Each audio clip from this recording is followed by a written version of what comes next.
I want to give both sides an opportunity to be heard further on this matter. I know that you had submitted memorandum, but before I make my ruling, I want to see if anybody else has anything else you want to add to it. So.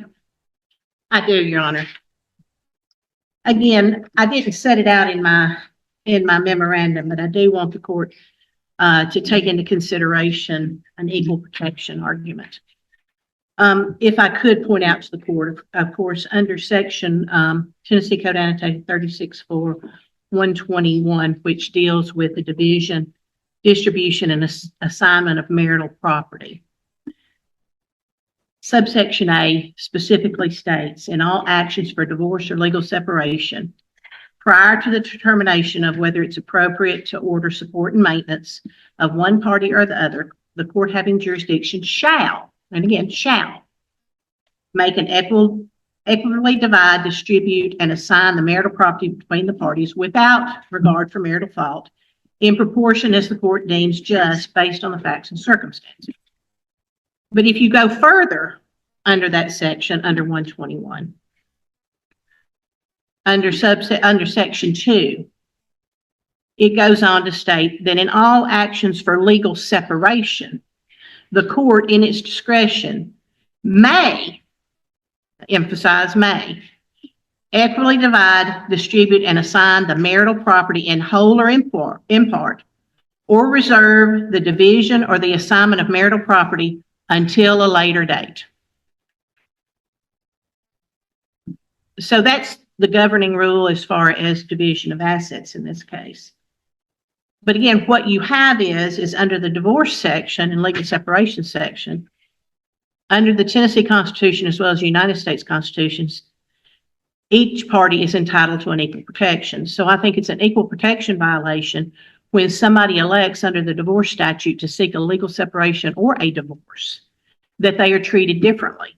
In this case in particular, if you will recall, Mr. Walker was the subject of what we would classify as abuse at the hands of his wife. We had a hearing. She testified, even admitted in her pleadings, in her interrogatory responses, that she had taken action, that he had fallen. She left him there. She wished he was dead. She had made threats against his life, and the court found it appropriate at the time that we were here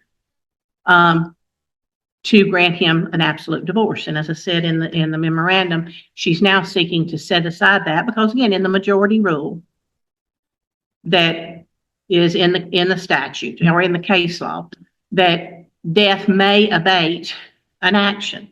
But again, when you're looking at under Chapter 4 of divorce and annulment and things like that, the court can, it states under Section 119, upon a hearing, it doesn't say a final hearing, upon a hearing in the cause, the court is satisfied that the complainant is entitled to relief. It may be granted either by pronouncing the marriage void from the beginning or by dissolving it forever and freeing each party from the obligation thereof, or by separation for a limited time. So that's under 36-4-119. It doesn't say anything under the statute that you have to do the division of assets at the same time of the award of divorce. It just says if the court finds that the complainant is entitled to the relief, then again, you can grant the relief as far as the divorce is concerned.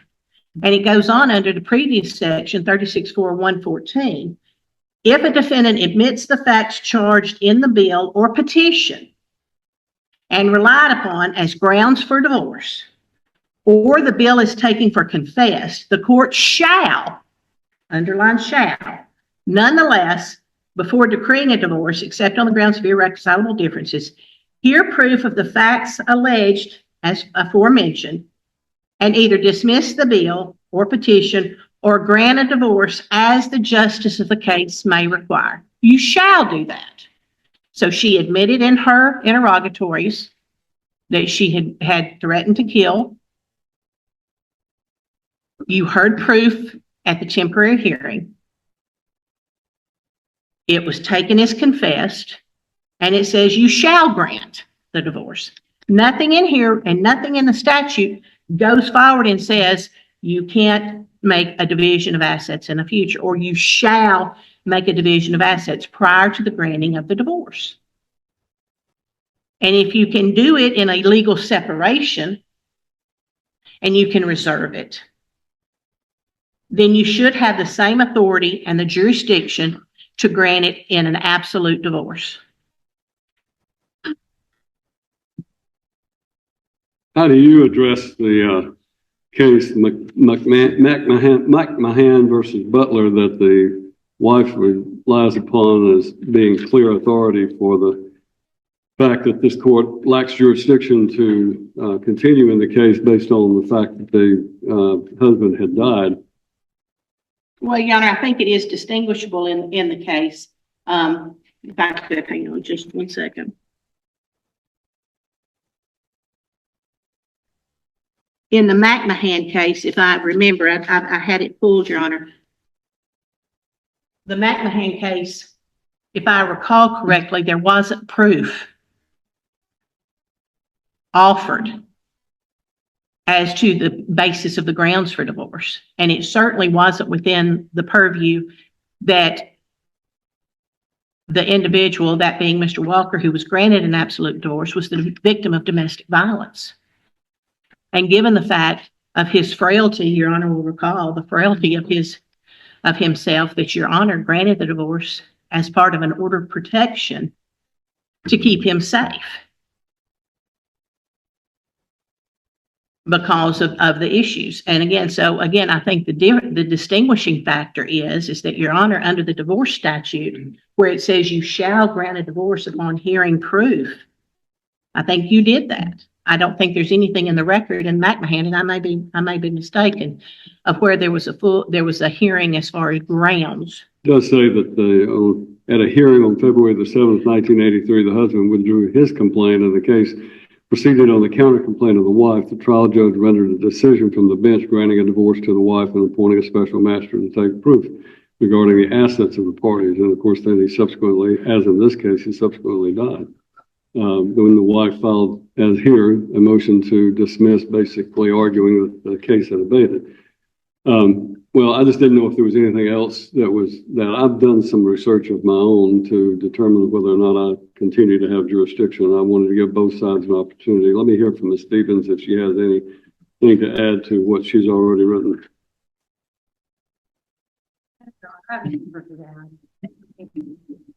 For the record, then, let me make the following finding.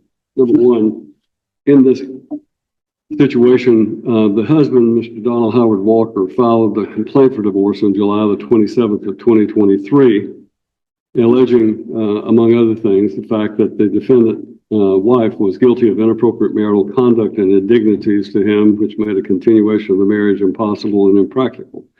And also, alternatively, alleging that the parties had experienced irreconcilable differences. In addition to that, an order of protection that had been issued by the General Sessions Court for the Cheatham County on behalf of Mr. Walker and against Elizabeth Diane Walker, that order of protection was, as is normally done, pursuant to statute, transferred from the General Sessions Court to this court based upon the fact that we had a pending divorce action here. So that matter was what the court then dealt with. And the grounds of that order of protection, as alleged by Mr. Walker in his sworn petition, was, one, Diane was mad and has been depressed. Diane told me she was going to kill me and anyone affiliated with me. Two, Diane told me she wanted me dead so that she could have all our money. Three, she took the safe key that has the guns and important papers and hid my medication from me. Diane has family history of mental illness. And then it gives an address. So then there was a notice of appearance filed by Ms. Stevens in August of 2023 and an answer and counter complaint to that divorce. And this is significant for this court's, at least in this court's opinion.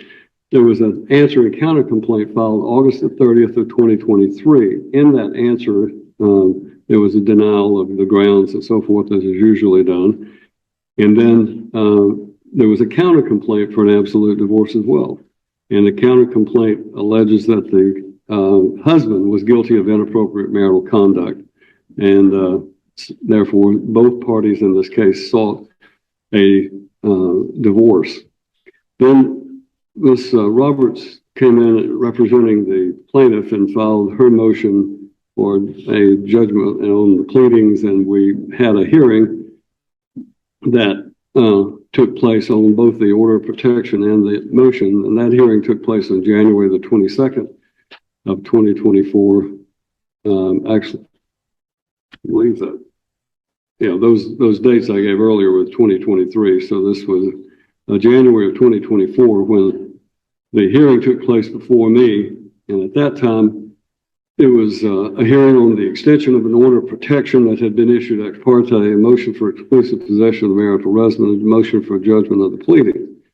At that time, I entered an order which stated that the order of protection would be issued, and I made specific findings which were incorporated into that order, which says, upon the testimony of the defendant, Elizabeth Diane Walker, and the plaintiff, Donald Howard Walker, exhibits presented and review of the pleading, the court finds that the defendant, Elizabeth Diane Walker, presents a credible threat to the plaintiff, Donald Howard Walker, and has made threats threatening the plaintiff's life.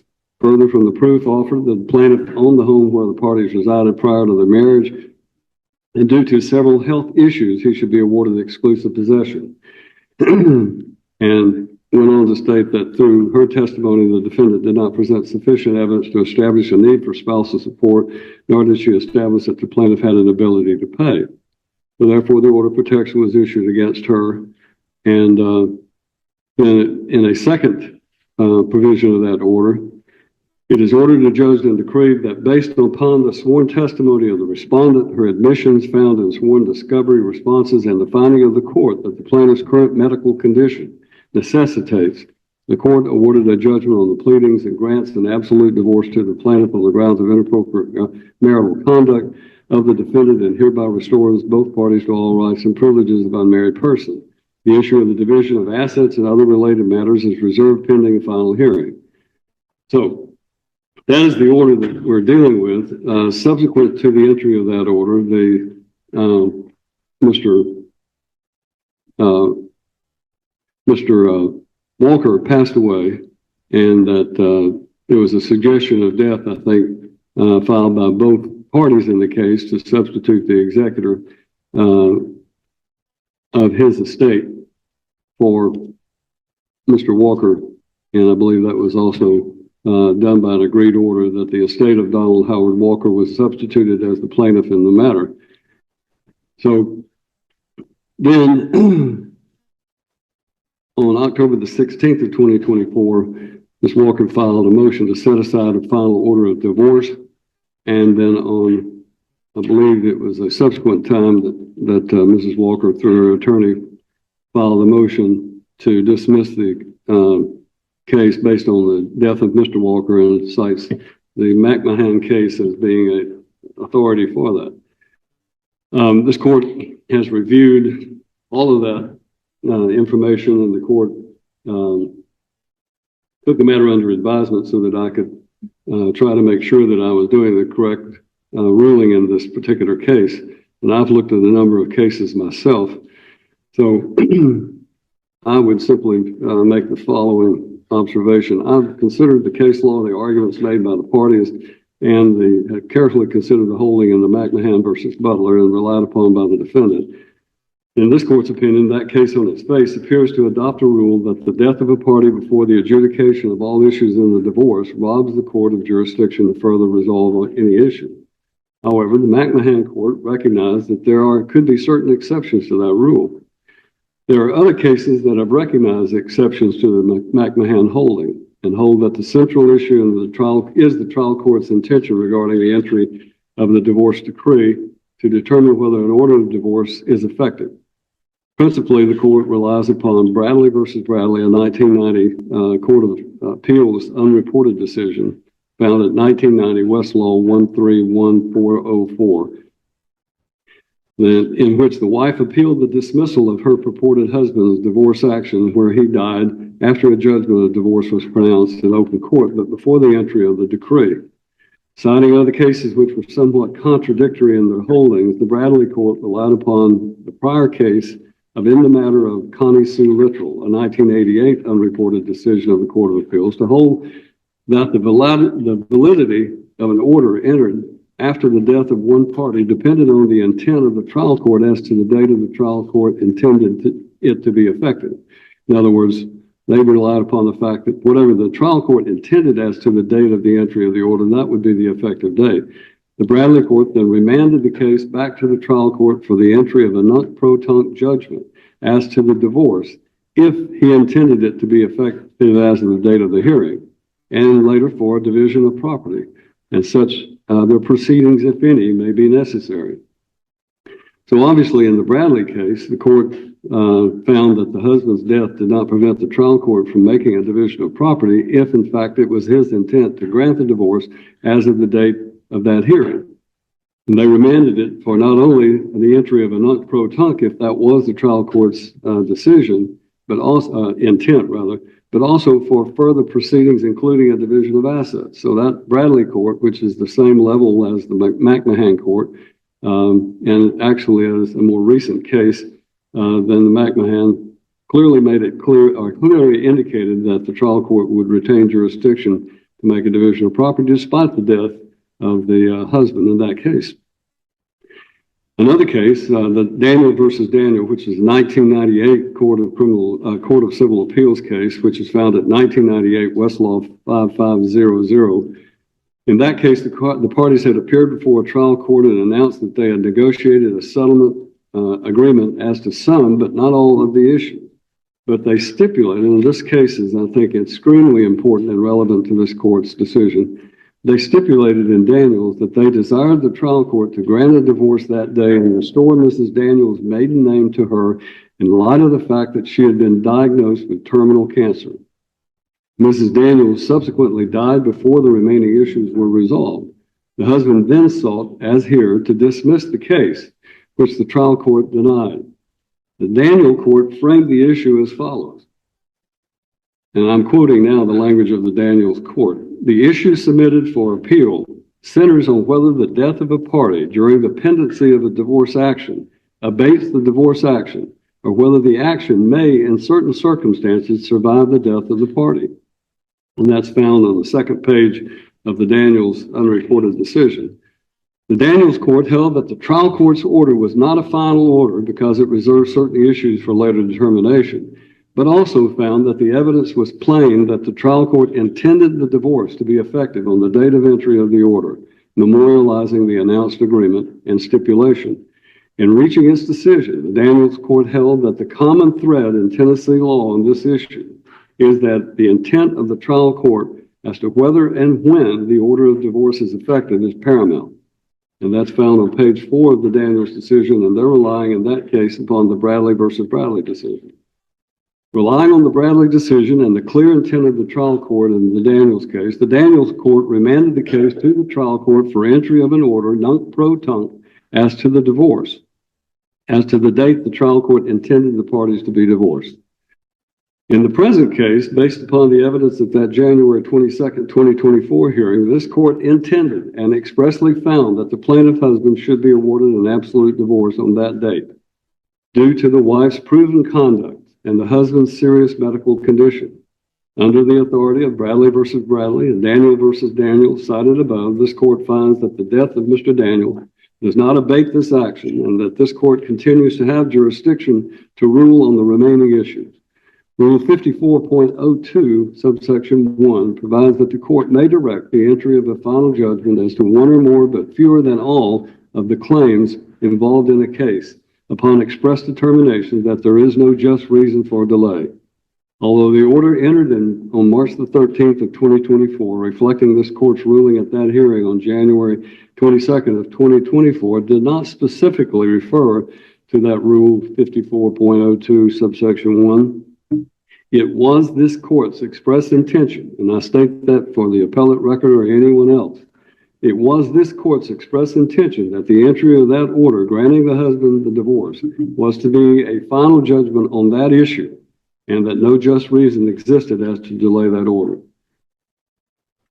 So, based upon all of that, it is my opinion that the motion to dismiss this case as having abated. It was not well taken. That the majority of cases that I've cited clearly make it, more recent cases, make it clear that this court continues to have jurisdiction where this court, by express intention, intended to grant the divorce to one of the parties. And this court finds that that does not dissipate or does not create a situation where the court has no jurisdiction due to the death of Mr. Daniel. In addition, both parties sought a divorce. And so all I did was on that day grant the divorce to the party that I thought had proven the grounds. And I'm convinced that that was the correct decision to do in that particular case. The serious medical condition of Mr. Walker necessitated the entry of the divorce as well. And because of that fact, I felt that it wasn't expedient and necessary to go ahead and grant the divorce and divorce the parties.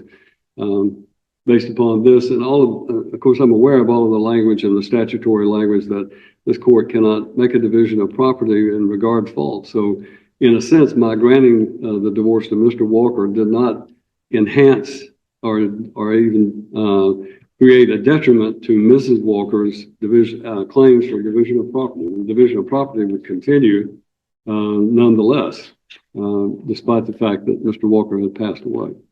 So since I could not consider fault, granting a party a divorce would not inhibit her or prevent her from being able to resolve the case or to litigate the issue of property division, which will remain with this court. Anything further, Ms. Roberts will draw the order reflecting this court's decision, and I think that will conclude this matter, at least temporarily. I'll get that order in, and then we will proceed. The only question at this point, that the estate has been substituted as a party, so we'll just pick it up and we'll have to go to mediate. In addition to that, I would simply also point out that the estate had an issue. I think you were delaying some things based upon but we can proceed with mediation in this matter. Right. And I'll let you resolve the issues about the estate. So.